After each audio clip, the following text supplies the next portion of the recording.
बिस्मिल्लाहिर्रहमानिर्रहीम। Dear student, आज हम पढ़ेंगे आर भी दो किस्म के होते हैं, कैपिटल आर और दूसरा होता है स्मॉल आर। तो आइए इसको लिखने का तरीका जानते हैं कि इसको कैसे लिखना है। तो कैपिटल आर को अपने लिखने के लिए सबसे पहले आपने क्या करना है, आपने एक लाइन ड्रा करनी है, स्टैंडिंग लाइन।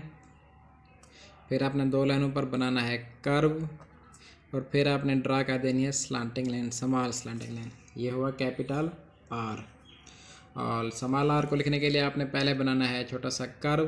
देखें ये कर्व बन गया है। आपने फिर स्टैंडिंग लाइन और फिर नीचे से थोड़ा सा आपने स्लांटिंग लाइन बना देनी है लाइक दिस। उम्मीद है आपको इसकी समझ आई होगी।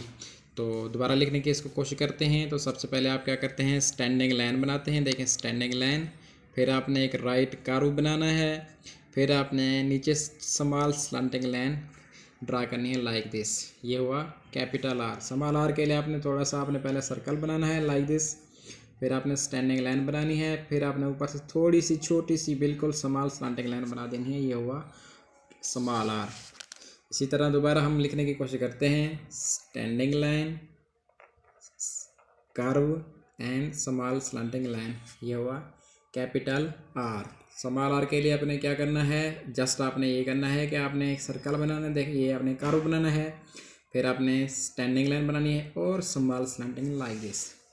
उम्मीद है आपको इसकी समझ आई होगी। तो इसकी मज़ीद प्रैक्टिस करते हैं। Standing line, curve, slanting line, curve, standing line, then slanting line, standing line, curve, slanting line,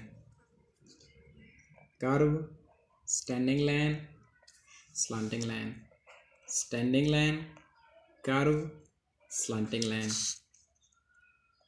curve, standing line and then अपने स्मॉल स्लांटिंग लाइन बना देनी है। उम्मीद है कि ये और भी आपको समझ आया होगा। तो चलिए मिलते हैं अगली वीडियो में।